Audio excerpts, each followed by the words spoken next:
우리 목사님 말씀하신 것처럼 우리는 창조를 증명하려고 하는 게 아니라 하나님이 만드신 자연 만물 속에 창조의 증거들을 찾아내는 거다. 사실 성경에도 아까도 언급하셨지만 하나님 만드신 자연에 하나님의 영원한 신성과 능력이 분명히 보여 알게 된다고 했는데 우리가 좀 자연에 가서 하면 더 좋겠지만 스튜디오지만 한 몇 가지만 이 하나님이 만드신 자연 속에 이런 증거들이 하나님의 창조를 보여주고 있다. 한두 가지만 좀 말씀해 주실 수 있을까요? 한 가지. 간단한 거 지금 생각나는 거 한번 말씀드리죠.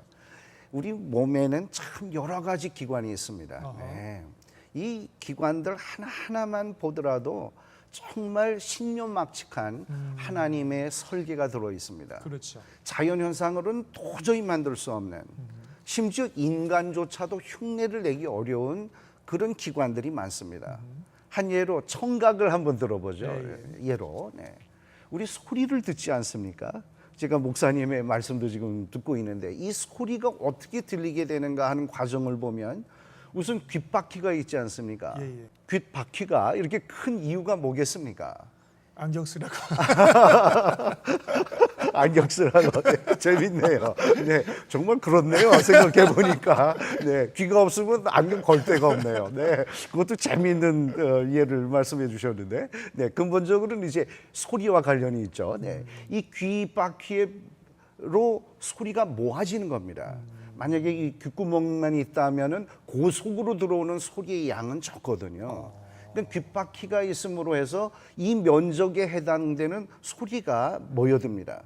이 귓골이 있지 않습니까? 소리가 모여가지고 귀 속으로 들어갑니다. 그리고 귀 속이 깁니다. 그리고 그 끝부분에는 고막이 진동을 합니다. 근데 이 고막과 이 귓구멍은 꼭 뭐와 같이 생겼는가 하면 드럼과 같습니다. 이 고막이 진동을 하는데 긴 그 귓구멍이 있음으로 해서 소리가 증폭이 됩니다. 증폭이. 우리 그 북을 보면 그 소가죽 같은 걸로 만든 그 진동하는 게 있고 이 통이 있지 않습니까? 만약에 이 소가죽으로 된 것 이것만 두드리면 소리가 크지 않습니다. 근데 통이 있음으로 해서 증폭이 돼서 큰 소리가 나게 되는 거거든요.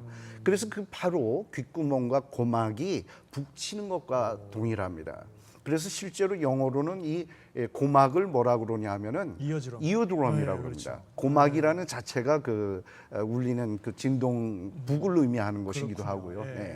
그래서 진동된 것, 요것이 이제 뼈를 통해서 진동이 되고 그 뼈의 진동이 이 달팽이관이라는 관 속으로 들어가게 됩니다. 그래서 그 관 속에 있는 머리카락과 같은 것이 나 있는데 그 머리카락들이 각종의 주파수에 해당되는 음들을 감지해 가지고 그게 울려서 그것이 그 전기적인 신호로 바뀌어 가지고 합쳐진 음이 뇌로 전달이 됩니다. 뇌로 전달이 되면 그걸 다시 그 전기적인 신호를 음으로 해석을 합니다. 이 뇌가. 그래서 듣게 되는 겁니다. 세상에. 이것을 어떻게 자연현상이 만들겠습니까? 그러니까 이걸 저절로 모두 만들어졌다고 생각하는 것은 참 터무니없는 일입니다. 이 무생물에서 생물이 만들어지고 그게 진화해서 인간이 됐다고 생각하는 것 지금 생각해 보면 참 터무니없는 것이고 비과학적인 내용입니다. 그렇군요.